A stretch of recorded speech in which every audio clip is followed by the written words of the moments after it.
Bonjour à tous et bienvenue à nouveau. Nous sommes rejoints aujourd'hui par le colonel Jacques Beau, ancien membre du service suisse de renseignement stratégique. C'est un plaisir de vous avoir de retour dans l'émission, monsieur. Et évidemment d'être de retour parmi vous. Merci beaucoup de m'inviter. Donc, la raison pour laquelle je voulais vous parler aujourd'hui concerne la situation avec Israël. Il semble que cela ne puisse pas durer indéfiniment. On dirait que tout s'épuise, pas seulement les armes et l'argent, mais aussi la réputation, tant auprès des alliés que des adversaires, ainsi que les ressources humaines, puisque des gens partent. Globalement, le déclin des États-Unis suggère également que l'ensemble du système international ou de l'ordre mondial dans lequel ils opéraient, et qui leur a permis d'emprunter cette voie, est lui aussi en train de s'effriter. Je me demandais ce que vous pensiez de la mesure dans laquelle Israël représente un cas de surexpansion stratégique.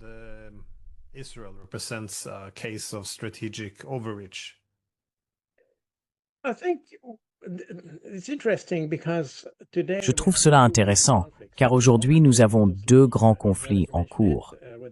Je veux dire, évidemment Israël, comme vous l'avez mentionné, avec les Palestiniens, mais aussi l'Ukraine. Et dans les deux cas, il y a beaucoup de similitudes. On constate que dans les deux situations, il y a un gouvernement, à savoir celui d'Israël et celui d'Ukraine, qui est en fait épuisé dans une certaine mesure. Et il y a un sentiment croissant que dans les deux cas, le gouvernement mène une sorte de guerre privée. C'est évident en Israël, en raison des conditions spécifiques et des procédures judiciaires qui pourraient concerner Netanyahou une fois qu'il aura quitté le pouvoir.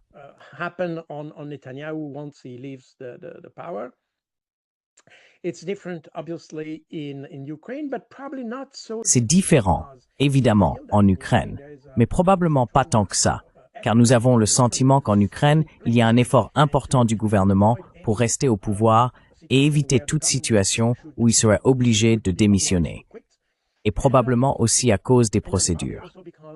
Et nous avons eu toute cette question de Nabu Sapo ces derniers jours. Mais en Israël, il est évident que nous assistons ici à une guerre privée menée par Netanyahou. Et si l'on ajoute à cela des personnes comme Bezalel Smotrich et Ben Gvir, qui en fait mènent eux aussi dans une certaine mesure une sorte de guerre idéologique privée. Donc ce n'est pas à cause de contraintes juridiques, mais à cause de questions idéologiques. Ils mènent une guerre idéologique. Smotrich et Ben Gvir tiennent absolument à ce que l'ensemble du territoire palestinien soit sous contrôle israélien.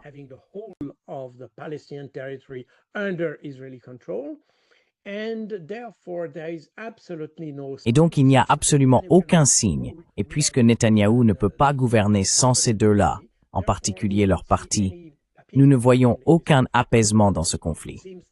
Au contraire, il semble, comme vous venez de l'expliquer, que la situation empire, car ils épuisent tout, y compris la patience des Israéliens eux-mêmes, la vie des Palestiniens, évidemment, mais aussi celle des militaires.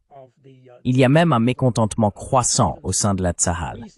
On constate également que les alliés traditionnels d'Israël, à savoir l'Europe occidentale et évidemment les États-Unis, se posent de plus en plus de questions et ont de plus en plus de doutes sur le but du conflit.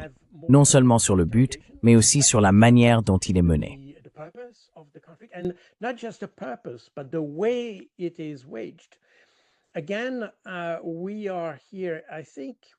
Encore une fois, nous sommes ici, je pense. En fait, Israël révèle d'une certaine manière ce qu'il est, car comme je l'ai expliqué sur d'autres chaînes, Israël est un pays qui, depuis sa toute première création, même avant de commencer à exister en 1947, n'a jamais respecté la loi. Et c'est absolument fascinant. C'est un pays qui n'a jamais respecté la loi. Ils avaient leurs propres règles et ils se sont engagés à avoir une sorte de statut spécial. Et c'est quelque chose qui, à mon avis, est unique dans le monde moderne. Surtout si l'on considère qu'Israël est considéré et était considéré, pour être plus précis, comme une position avancée, un point fort de la société occidentale et de la civilisation occidentale au Moyen-Orient, et la seule démocratie du Moyen-Orient, et des choses de ce genre.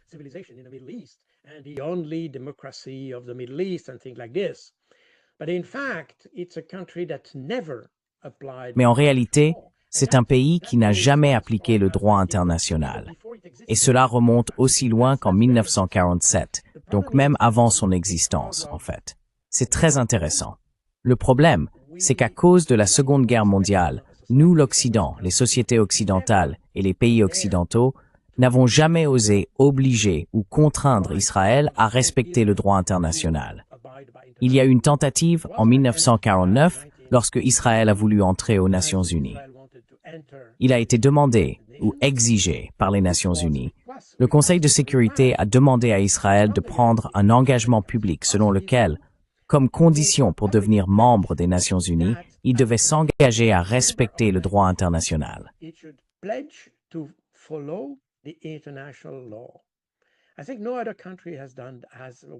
Je pense qu'aucun autre pays n'a été obligé de le faire. Mais Israël, lui, a été obligé de le faire, c'était en mai 1949, comme condition pour rester aux Nations Unies. Et c'est très intéressant. Il y a beaucoup de discussions juridiques intéressantes à ce sujet, parce que, évidemment, depuis lors, il y a eu plus de 150 résolutions de l'ONU qui condamnent Israël, qui affirment qu'Israël ne respecte pas le droit international et ne respecte pas les résolutions de l'ONU. Et beaucoup de gens ont dit, eh bien en fait, si l'on revient à la déclaration d'Israël en 1949, on devrait expulser Israël des Nations Unies. Donc, il y a ici un cas intéressant qui s'est développé et il y a des discussions intéressantes si vous allez consulter des sites spécialisés en droit international et ce genre de choses.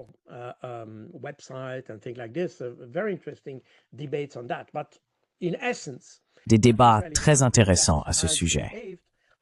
Mais en essence, Israël est un pays qui s'est comporté comme un État voyou. Et ce que nous avons vu au cours de l'année et demie écoulée n'est probablement que la partie émergée de l'iceberg, car nous n'avons jamais vu une telle brutalité et une reconnaissance aussi ouverte de cette brutalité. Dans de nombreux cas en Occident, notamment lors des combats en Irak ou ailleurs, au Vietnam, etc., ils n'ont pas non plus fait preuve de beaucoup de douceur. Je veux dire, ils ont été assez brutaux, et nous avons vu de nombreux bombardements de populations civiles et tout cela. Mais ici en Israël, ce qui est étrange, c'est que cela est en fait d'une certaine manière reconnu par le gouvernement. C'est même expliqué comme une stratégie pour lutter contre le terrorisme, évidemment.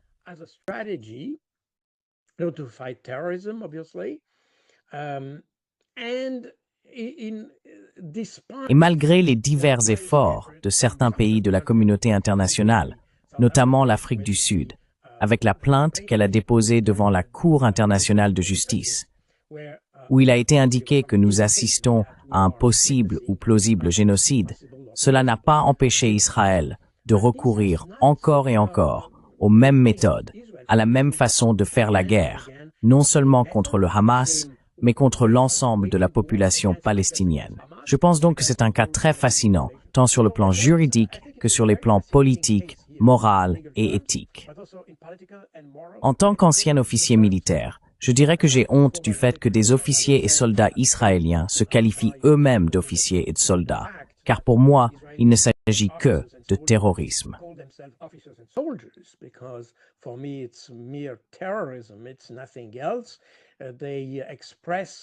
Ce n'est rien d'autre.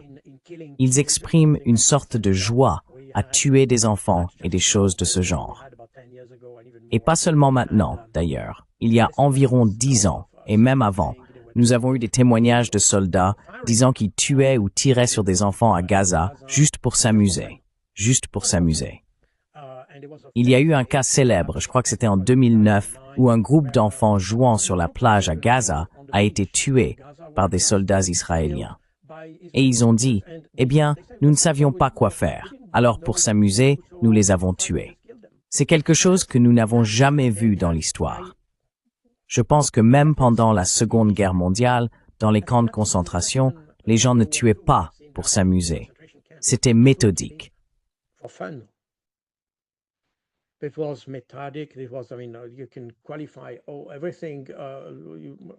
Vous pouvez qualifier les choses comme vous le souhaitez, ce qu'ont fait les Allemands. Mais il ne semblait pas qu'ils prenaient plaisir à tuer des gens. Ici, c'est différent. Et c'est quelque chose d'assez unique qui rend ce conflit unique. Et la manière dont le gouvernement répond aux critiques internationales le rend unique également. Et cela va au-delà de ce que nous voyons à Gaza, car lors de la récente guerre de 12 jours avec l'Iran, et cette attaque d'Israël contre l'Iran, c'est fascinant, sachant que la communauté du renseignement américaine avait déclaré qu'il n'y avait pas d'armes nucléaires en Iran. Donc cela signifie qu'il n'y a aucune justification rationnelle ou factuelle pour déclencher une guerre, attaquer des civils, bombarder des civils et des choses de ce genre. Et je pense que c'est assez unique dans l'histoire.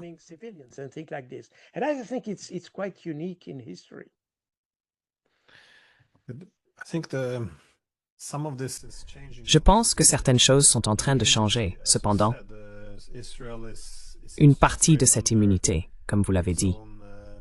Israël semble fonctionner selon ses propres règles, étant donné qu'on considère qu'il vit dans un quartier dangereux, comme le disent toujours les Américains. Mais il est perçu comme faisant partie de la civilisation occidentale. Il est capable de projeter sa puissance militaire dans une région stratégique. Et comme vous l'avez mentionné, les crimes commis contre les Juifs pendant l'Holocauste, lors de la Seconde Guerre mondiale, lui ont accordé, je suppose, une certaine marge de manœuvre supplémentaire. Mais les conditions dans lesquelles il est autorisé à opérer sont assez uniques.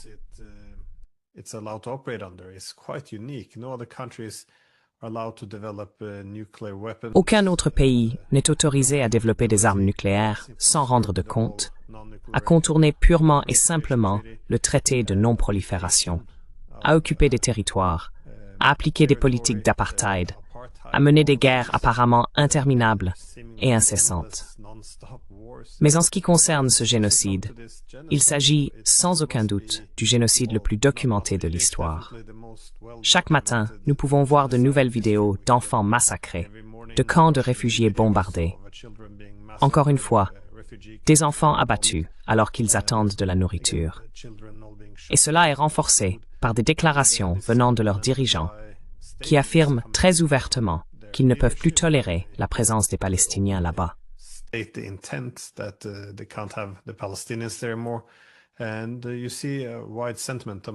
Et on constate également un sentiment largement partagé parmi le public. Il semble donc qu'il soit allé trop loin. Et je pense que, sur le thème de l'épuisement d'Israël, la bonne volonté arrive aussi à son terme.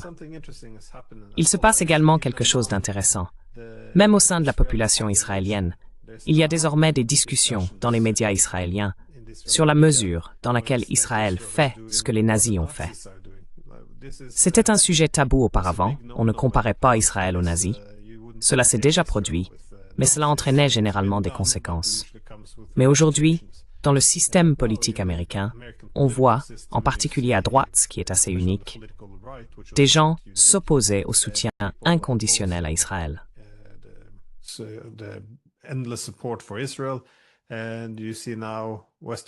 Et vous voyez maintenant que les gouvernements occidentaux en Europe ressentent également la pression. Je ne suis pas certain de la sincérité de cette réaction. Vous avez probablement vu la conférence de presse de Starmer du Royaume-Uni, où il exprime soudainement une grande inquiétude face à la famine et aux tueries de Palestiniens. Encore une fois, c'est un peu tard pour cette empathie, et je suppose que je suis un peu cynique quant à la sincérité de ces propos. Mais voyez-vous un changement massif ici, à la fois en ce qui concerne ce que le public israélien est prêt à tolérer, mais aussi ce que les gouvernements occidentaux, même s'ils souhaitent discrètement soutenir Israël, sont désormais limités parce que le public est prêt à accepter.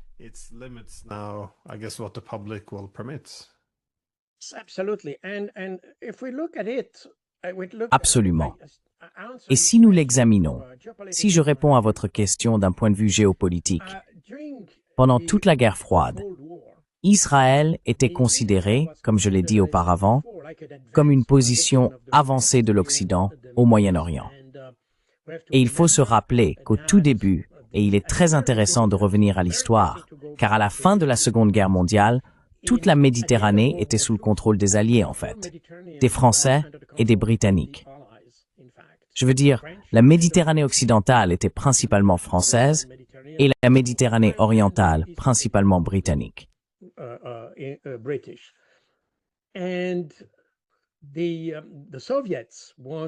Et les Soviétiques voulaient accéder à la mer Méditerranée. C'est pourquoi ils ont apporté leur soutien au mouvement de résistance juif contre les Britanniques, dans l'espoir qu'une fois Israël devenu un État indépendant, il servirait de point d'appui soviétique autour de la Méditerranée. Mais cela ne s'est pas exactement passé comme Staline l'espérait. En fait, dès que les Israéliens ont obtenu leur indépendance en mai 1948, malgré le soutien en armes et en argent reçu pour leur guerre d'indépendance, les Israéliens se sont tournés vers l'Occident. Cela a provoqué une réaction en Union soviétique, et les Soviétiques ont alors commencé à essayer de prendre le contrôle d'autres pays méditerranéens.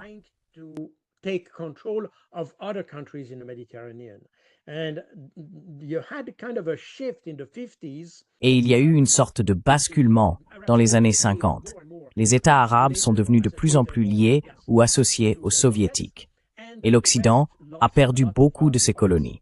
Ainsi, il y a eu le cas de l'Algérie, le cas de l'Égypte, tous ces cas où l'Occident a été expulsé. Israël est alors devenu le partenaire très solide de l'Occident dans un Moyen-Orient largement sous influence soviétique. Cela explique donc pourquoi l'Occident a si longtemps accepté toutes les dérives de l'État israélien. Et souvenez-vous que pendant la guerre froide, les mouvements palestiniens, Yasser Arafat et d'autres, étaient essentiellement des mouvements marxistes. En réalité, ce qui a renforcé le soutien que l'Occident apportait à Israël.